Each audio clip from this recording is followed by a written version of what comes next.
I personally believe he didn't go to Istanbul to the meeting that he'd arranged last week with President Zelensky because he was terrified that he would be taken out in Istanbul, either by Secret Service agents or even arrested. Let's not forget he is an indicted war criminal at the International Criminal Court. So lots of things I think going on at the moment, and Putin. I think the Russian army itself is reaching its culminating point. In other words, running out of steam, and I think Putin is probably sitting very uncomfortably in the Kremlin at the moment, realizing that he's not going to achieve his objectives.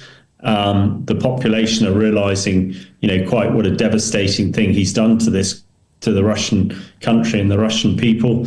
And no doubt there will be a number of Russian generals and Russian politicians who are thinking about removing him and taking up the mantle themselves. We shall see. But let's hope that pressure does get Putin to the negotiation table before it's too late for the people who've got to fight in the front line at the moment, and too late for Putin himself. But you believe that there could be some people inside Russia who would like to remove Putin from power, for example, in case if he fails in these negotiations, if he does not accept any kind of a ceasefire deal, or if he overplays his hand by pretending to like to have a peace deal, but by delaying this deal, just forcing Trump to walk away from these negotiations, leaving Russia in really bad condition, with really bad situation with this war going on. I am sure there are people in Russia and in Moscow who are looking at what's going on at the moment, who are deeply dissatisfied with the way that Putin is running things, and are deeply dissatisfied the way the country's going, the economy's going, and everything else. And are probably hopeful, like the rest of the world is, that there will be a ceasefire and some sort of peace deal. I am sure that if Putin continues to ignore pleas for a ceasefire, continues to ignore the US president and the European leaders, then he is getting himself into an even more difficult position. And although we don't have a great sight of what's going on in Moscow because of the way that the state control the media and social media, I think one would be fairly confident that there are people ready to take over from Putin if he trips up much more. And let's hope that will be enough to get him to this negotiation table sooner rather than later. And from your perspective, do you feel that Putin can just continue his war despite the negative effects on Russian economy? Can he just move forward with his war and decline all offers received from US President Trump, from European leaders? What could be with Putin's regime in such case if he just decides to continue his war without the possibility of achieving his maximalist aims, like just decide to continue his endless and war without any kind of a good objective achieved in the nearest future? Well, the fact that he's kept going for 3 years really does worry us all, I think. His Achilles heel, his big weakness is going to be his ability to generate foreign income. And at the moment, virtually all of that comes from oil. But the fact that the price of oil is falling rapidly and the Americans and Saudis are pushing it below $50 a barrel gives one confidence that he can't keep going. At $50 a barrel, Russia, on its current spending on defense, is going to run out of money pretty quickly. And that will be the precursor, I expect, for Putin either having to negotiate a ceasefire or somebody in Russia replacing Putin. Thank you, Colonel Hamish, for your time and for your support for Ukraine, and glory to Ukraine. Thank you very much for having me. Glory to Ukraine. Героям слава. Thank you very much. Well, I think it's probably some combination of that. Maybe Marco Rubio, the Secretary of State, is telling him the truth, but there are others who listen to influencers like Tucker Carlson and Laura Loomer, who might as well be in the employ of the Kremlin. Nobody really knows for sure, but their views are certainly quite strange and very favorable to Russia. And that seems to be the direction that Trump continues to follow. How can you see the possible outcomes of these negotiations, high-stake negotiations between Trump and Vladimir Putin? Because it seems like Trump has to show some kind of results after putting so much efforts in that, so much political efforts in this war, in solving this war. Well, it's certainly the case that after saying during the campaign last year that he would just get Zelensky and Putin in a room and solve it in 24 hours, that manifestly hasn't happened now today, the fourth month since the inauguration. My guess is that Trump calculates that he will suffer minimum political damage with the failure of the ceasefire. Many in the U.S. would automatically blame it on Putin.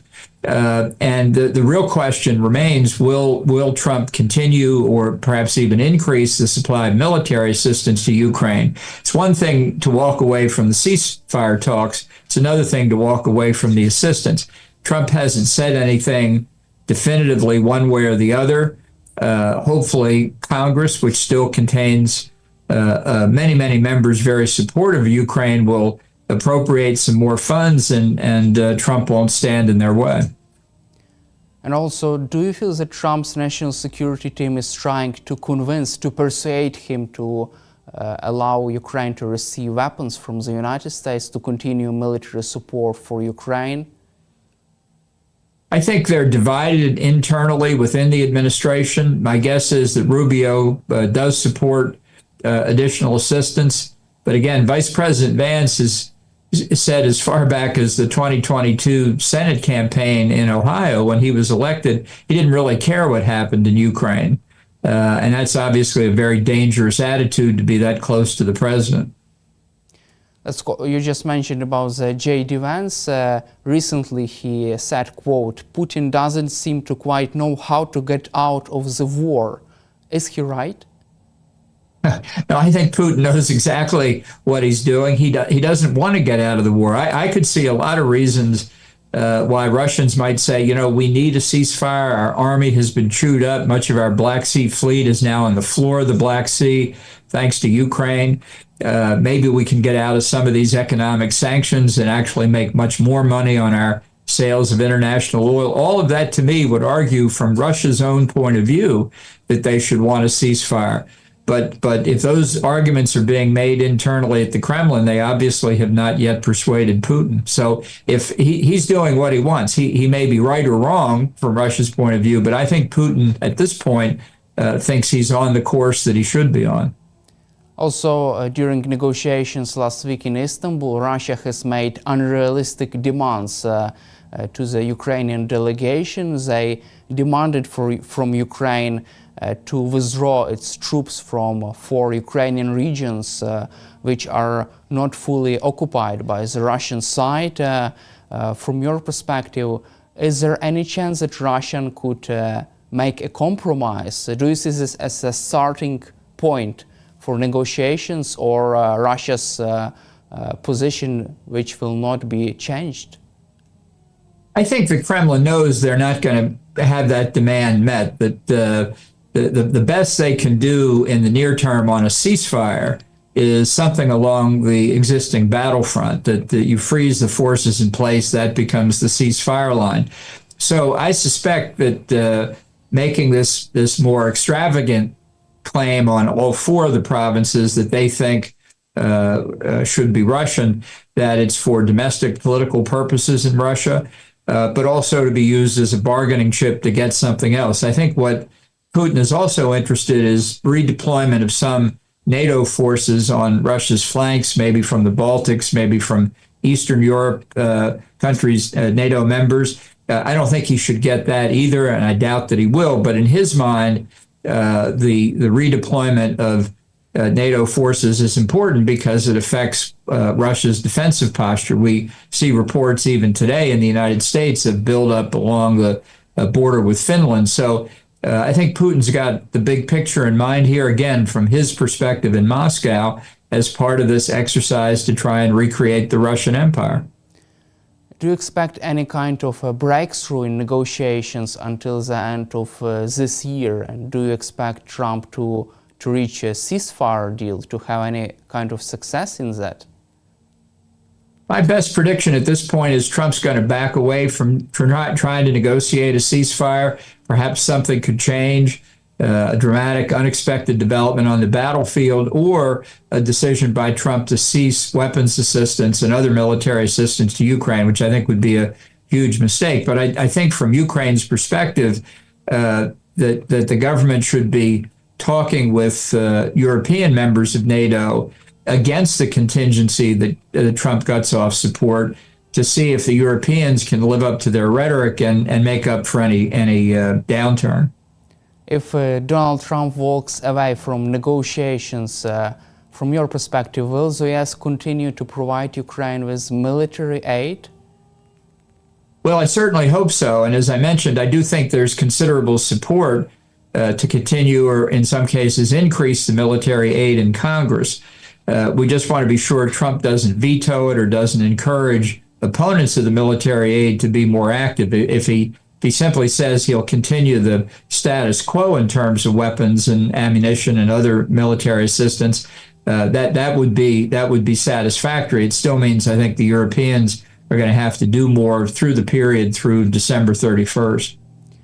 Also, do you expect US Congress to impose sanctions on the Russian economy on its own? Because US Secretary of State Marco Rubio says that Republican senators and also Democratic senators are ready to make this decision on sanctions against Russian economy, but on their own, despite the position of the White House. And my question is why on their own? They should do this on their own, but without the decision from the White House, without the support from the White House. Why does Trump hesitate to put pressure on Putin? Look, he sees Putin as his friend. That's hard to explain, I know, but Trump thinks that if he has a good relationship, a friendship with a foreign leader, then the U.S. has good relations with that country. That's vastly oversimplified, but that's what he thinks, and he thinks he and Putin are friends. I don't believe that's how Putin sees the relationship, but Trump has given no indication, at least in the roughly 24 hours since his call with Putin, that he favors more sanctions. And my guess is if he called Lindsey Graham and said, don't proceed with this legislation, that Graham would back away. I think it's helpful to have it out there. Certainly it's something that Putin can't ignore as long as the legislation is pending. I'd be surprised if it moved forward quickly. Among other things, we're engaged in a huge domestic battle in Congress over the fiscal budget for the federal government. It's enormously complicated, and I don't think that there'll be much attention paid, certainly in the House or even the Senate, until we get this out of the way, probably within the next 30 days. You just mentioned about the friendship between Donald Trump and Vladimir Putin. What are the main reasons of this friendship, special relations, so-called special relations between Trump and Putin? Well, it's a good question. I think in large part it's because Putin has so manipulated Trump based on his prior KGB career that Trump actually thinks they are friends. Trump has this fascination with authoritarian figures. He thinks he's friends with Xi Jinping of China, with Kim Jong-un of North Korea. When they first met in Singapore, Trump said about Kim Jong-un, we fell in love. That's not how Kim Jong-un sees it, but this is how Trump can get wrapped up in his perceptions, which I think are incorrect, but which allow these authoritarian leaders to take advantage of him. And he just being played by those authoritarian leaders during negotiations. Yes, I think that's exactly what Putin has been doing to him since the inauguration. And do you think that Marco Rubio or other members of Trump's national security team were present during phone calls between Trump and Putin? I don't know. Normally, it's the practice that the National Security Advisor is on all calls with foreign leaders the president takes. Rubio is now holding both jobs as National Security Advisor and Secretary of State, so he should have been on the call. I don't know that the White House has indicated one way or the other whether he was. Let's also cover Putin's regime and recent recent article from the Washington Post. According to the Washington Post, interviews with Russian military commanders and Russian soldiers, most of the Russian soldiers today would be not satisfied with a peaceful settlement of the war unless Russia occupies 4 Ukrainian regions fully. What is your take on that, and does it mean that Putin is afraid of ending his war without achieving maximalist objectives? Well, I think it's a reflection of 3+ years of Russian propaganda. I mean, in the West, many people talk about this as Putin's war, but I think it would be a mistake to ignore that Putin and his advisors in the Kremlin reflect a considerable body of Russian opinion. And over the past 35 years, they've convinced a lot of Russians that the breakup of the Soviet Union was a Western plot, and that Putin's effort to recreate the Russian Empire as he sees it is part of a war against the West. So if you've convinced people that that's actually what happened in history, these attitudes by the Russian soldiers make sense in that light. It happens to be wrong, but that's all they've heard for the past decade or so because of Putin's control over news and information inside Russia. Also, there is an interesting debate among some analysts that if Putin accepts ceasefire deal on not really pro-Russian terms, on normal terms, then his regime could be endangered. His soldiers or other mercenaries could topple his regime. What is your take on this possibility? Well, I don't see that at the moment. I think that's a useful thing for Putin to say to outsiders to justify his very tough position. But at this point, Russia isn't a government in a conventional sense of the word. It's like a criminal gang. And certainly the security forces, if they turned on whoever the leader was, that could end that leader's tenure in office. But I think Putin has mastered the levers of power inside the Kremlin, and I don't see him as threatened in the foreseeable future. And also, according to the Washington Post, there is a big concern in Kremlin about the Russian soldiers who could go home after possible ceasefire deal and could endanger Putin's regime because of their violent nature and other, for example, psychological problems after participating in the war. What is your opinion on that? Well, there may be some danger of that. We've seen some indications of dissatisfaction in the military, the incidents with the Wagner gang and Prigozhin, but people have also seen how Putin deals with dissent inside Russia. So I think while it may be possible, I'd again say I think that's unlikely as a real threat to Putin's power. And what do you expect from Russian regime, from Putin in the upcoming months? What is your prediction on next Russia's decisions, next steps over Ukraine?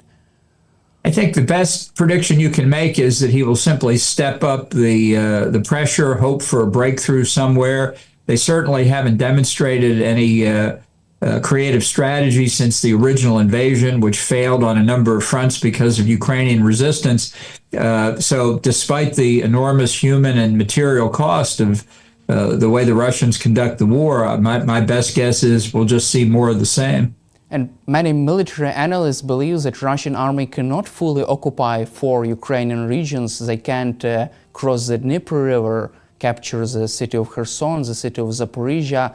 If Putin fails to achieve his maximalist objectives until the end of this year, would he be more positive toward reaching a ceasefire deal, for example, next year with Trump's administration?